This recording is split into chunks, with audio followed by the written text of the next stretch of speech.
En España existen numerosos ejemplos de contactos lingüísticos, ya que son muchos los contextos y las comunidades en las que se habla otro idioma, además del español. En España existe varias zonas, como decía, como pueden ser, y otros idiomas, como puede ser el euskera, el catalán, el gallego, etcétera. Pero también el español está presente en Hispanoamérica, en Estados Unidos, tiene contacto con el mundo árabe. En fin, el español es un idioma de contacto y en contacto. En los siguientes minutos vamos a hablar con la catedrática de lengua española de la UNED, Mariluz Gutiérrez Arauz. Bienvenida. Bien hallada, Isabel. Podríamos hablar un poco del español como lengua precisamente de encuentro entre culturas. Pues sí, en la vieja península ibérica, la antigua Iberia, se hablaban una serie de lenguas, las cuales fueron abandonadas, se perdieron todas menos el euskera, al producirse la romanización. Cuando vienen los romanos a España, es un imperio, ellos mandan, ellos colonizan y dejan de hablarse esas lenguas celtas, iberas, que teñían la península ibérica. Y entonces el latín es hablado por el fenómeno del substrato en unas zonas con acento celta, en otras zonas con acento euskérico, en otras zonas con acento ibérico, y de ahí surgen el latín, que está marcado por el origen de los hablantes de ese latín en España. Se forman luego 3 lenguas, además del español, que va a ser la que se impone por la historia.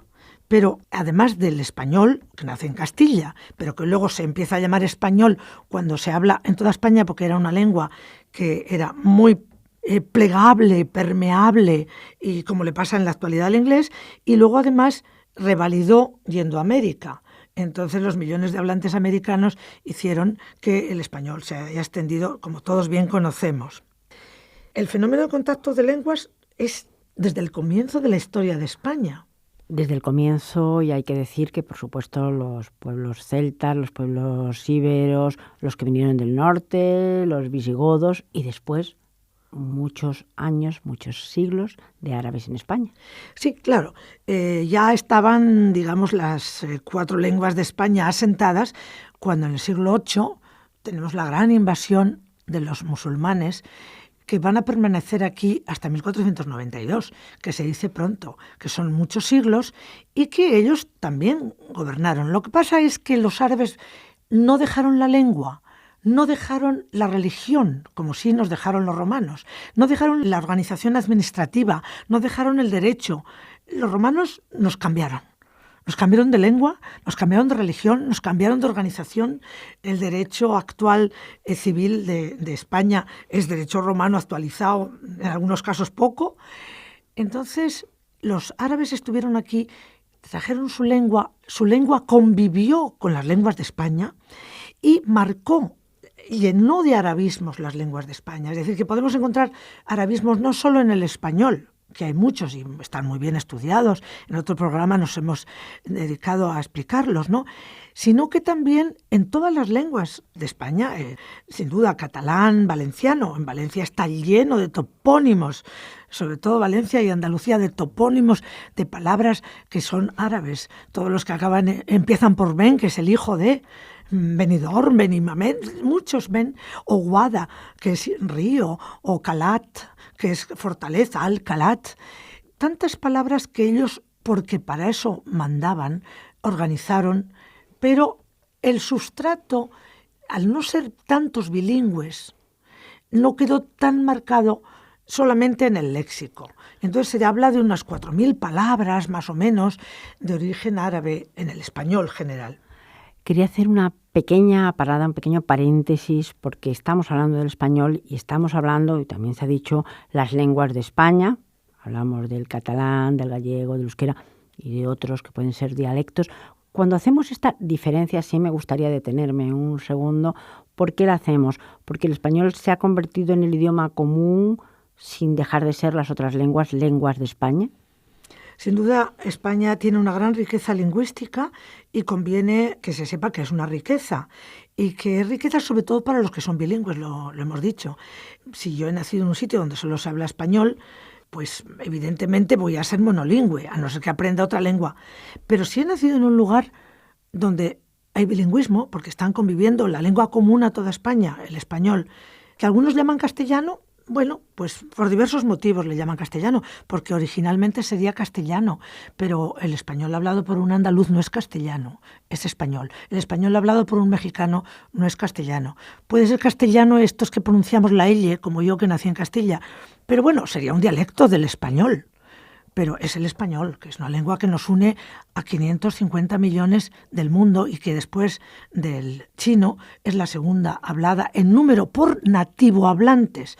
Claro que se habla más el inglés, pero no por nativos, porque queda claro si es nativo hablantes que lo tienen como lengua 1, lengua primera, que han aprendido en las primeras épocas, o lengua 2, que la han aprendido en otros momentos y de otras formas, como ya hemos dejado explicado en algún sitio. Entonces, evidentemente, en España, si en una comunidad autónoma se hablan dos lenguas, la riqueza es mayor. Y esos hablantes conviene que sigan siendo siempre bilingües, pero bilingües perfectos, que estén instruidos en las dos lenguas, que no sean analfabetos en una, que solo lo hablen en casa o lo pongan en la tele porque quieren poner la tele de tal canal, porque la riqueza para los que son bilingües es mayor que para los que somos. Bueno, otros hemos ido aprendiendo con el tiempo, pero no hemos nacido en zonas bilingües. Y eso conviene que los políticos que de vez en cuando dejan que primen otros motivos, les están hurtando a sus ciudadanos, sobre todo a los niños, les están hurtando la no posibilidad de dejarles que aprendan, que adquieran de una forma facilísima las dos lenguas habladas en esa región o esa comunidad autónoma. Por lo tanto, yo rompería muchas lanzas por el bilingüismo, que es una riqueza que no hay que hurtar, que no hay que quitar a ningún ciudadano. Y eso los políticos tenemos que recordárselo a los lingüistas. Y también los psicólogos que repiten que el bilingüe de niño es más inteligente que el monolingüe.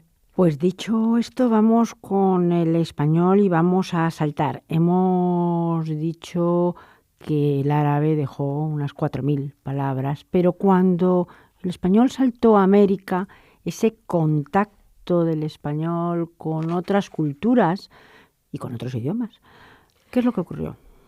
La llegada del español a América es un fenómeno que ha cambiado la historia de España, que ha cambiado la historia de Europa y que cambió la historia del mundo. Así que no es ni un afán, un protagonismo nacional, ni muchísimo menos. Es un fenómeno importantísimo, interesantísimo, sobre todo porque es español enriquecido con la convivencia con el árabe, que decía azafrán y azúcar, lo mismo que safran y zúcar se dicen en Turquía, y lo mismo que cotton se dice algodón. Nosotros guardamos el artículo, en vez de decir el cotton, como se dice en italiano, cotone o coton en francés, o tomado el inglés cotton, pues nosotros ponemos el algodón, y al es el artículo. Entonces repetimos el artículo español y al, que es el artículo árabe, y así lo hacemos en azafrán, en azúcar, en algodón, en almohada y en tantas palabras. ¿Por qué? Porque la convivencia con el árabe era tan cercana, es que uno se levanta por la mañana, que ha dormido sobre una almohada, pone los pies sobre una alfombra, y bueno, sigamos hablando porque se toma un desayuno con azúcar, evidentemente, y multitud de palabras de la vida diaria son de origen árabe. Pero ¿qué decir del encuentro de España con América? Que, bueno, son no una lengua, cientos de lenguas. Entonces el español se pone en contacto en primer lugar con el taíno, en la parte de las Antillas, pero el taíno no va a teñir tanto al español porque los taínos no tuvieron tanta importancia histórica. Las primeras palabras de origen americano que entran son tainismos, ¿no? Entonces, Colón, a su primer viaje, y con el fin de ponerse en contacto con las nuevas gentes, lleva 2 intérpretes nada más. Uno que había estado por las tierras de Guinea y un judío converso que hablaba hebreo, arameo y algo de árabe. Esto es lo que nos dice la historia. No olvidemos que el almirante pensaba encontrarse con las Indias. Sin embargo, al llegar a la pequeña isla de las Lucayas, actuales Bahamas, llamada Guananí y bautizada más tarde como San Salvador, tuvo que entenderse por señas con los indígenas. El padre de las casas dice, las manos les servían aquí de lengua. Los primeros indígenas que sirven de intérpretes le llaman los indios lengua, porque son aquellos que sirven para poderse entender en aquel mosaico de lenguas, porque claro, esto, el taíno, sí, pero luego pasaron al continente.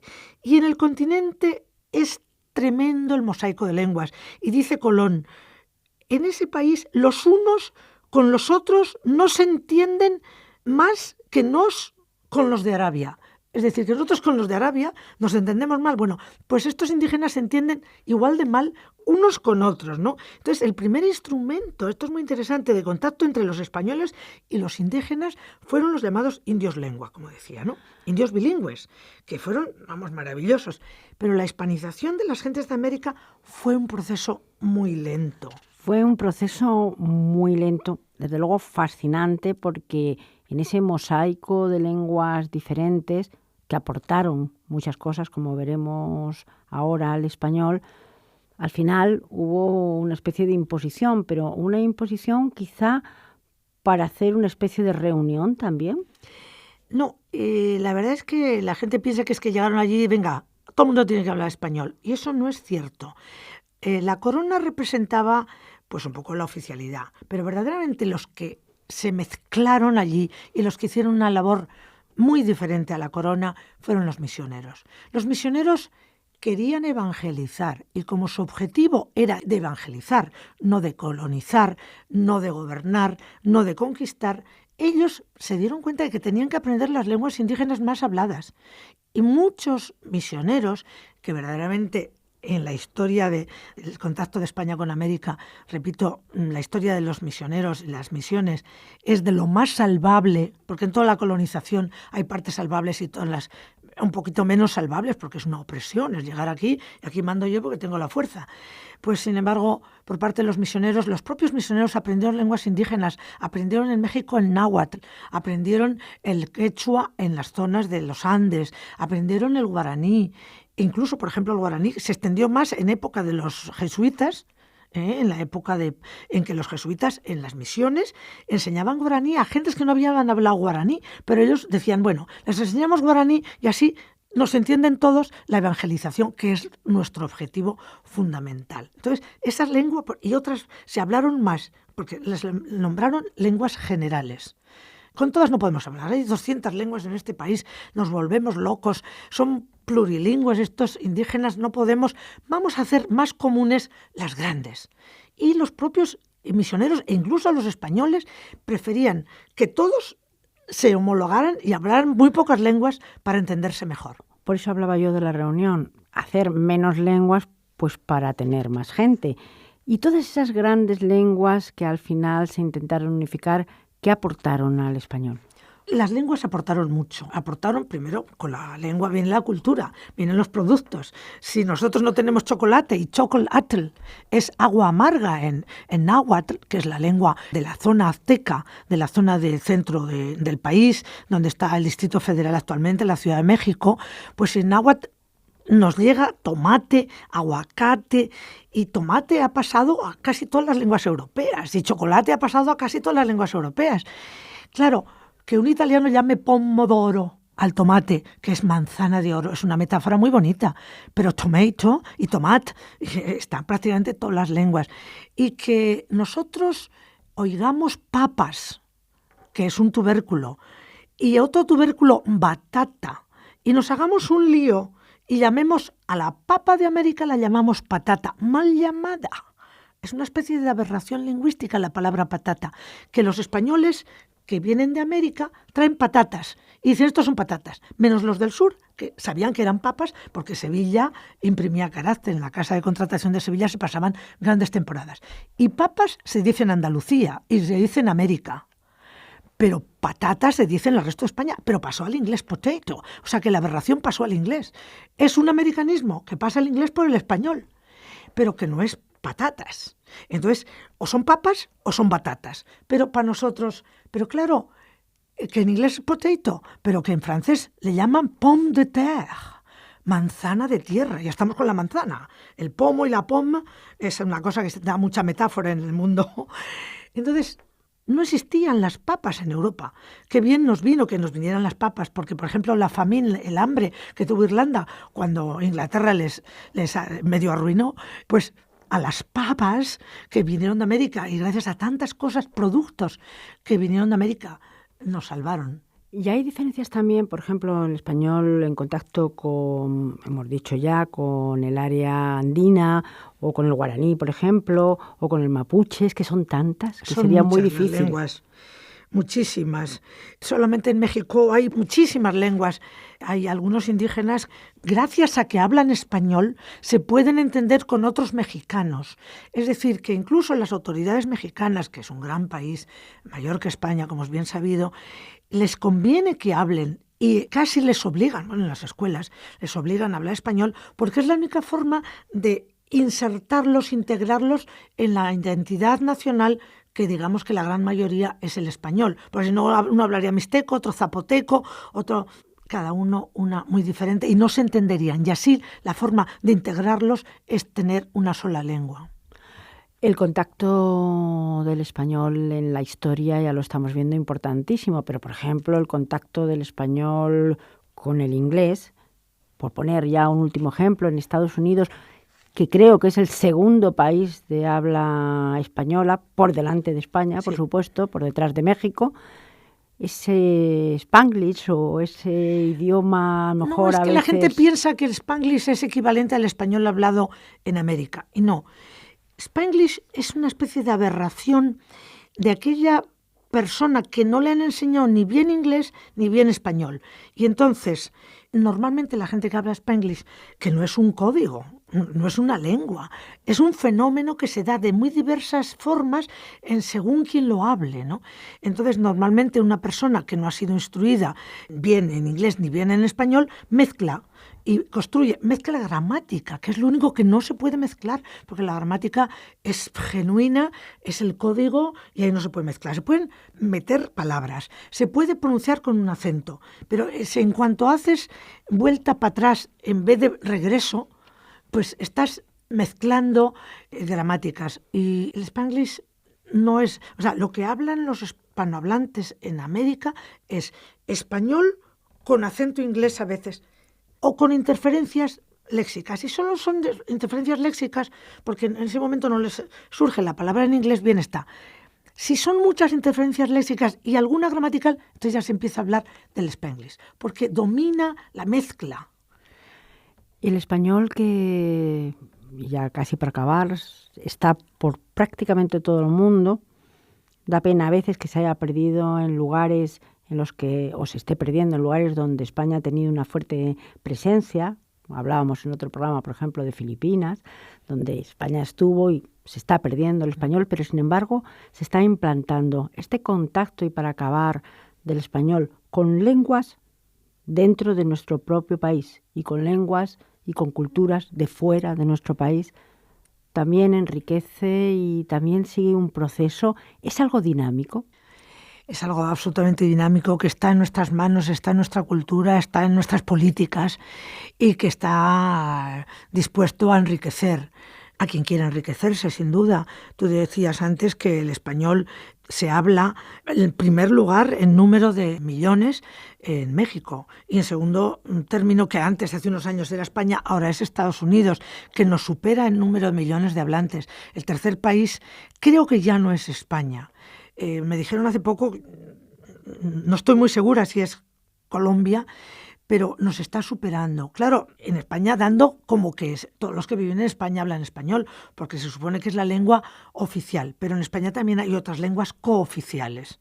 Entonces, bien, España es un país plurilingüe, pero que tiene el español que para muchos, para la inmensa mayoría de los hablantes de España, son bilingües totales. Algunos, si les merman la cercanía o la presencia del español, pueden tener muchas interferencias con su otra lengua que están conviviendo.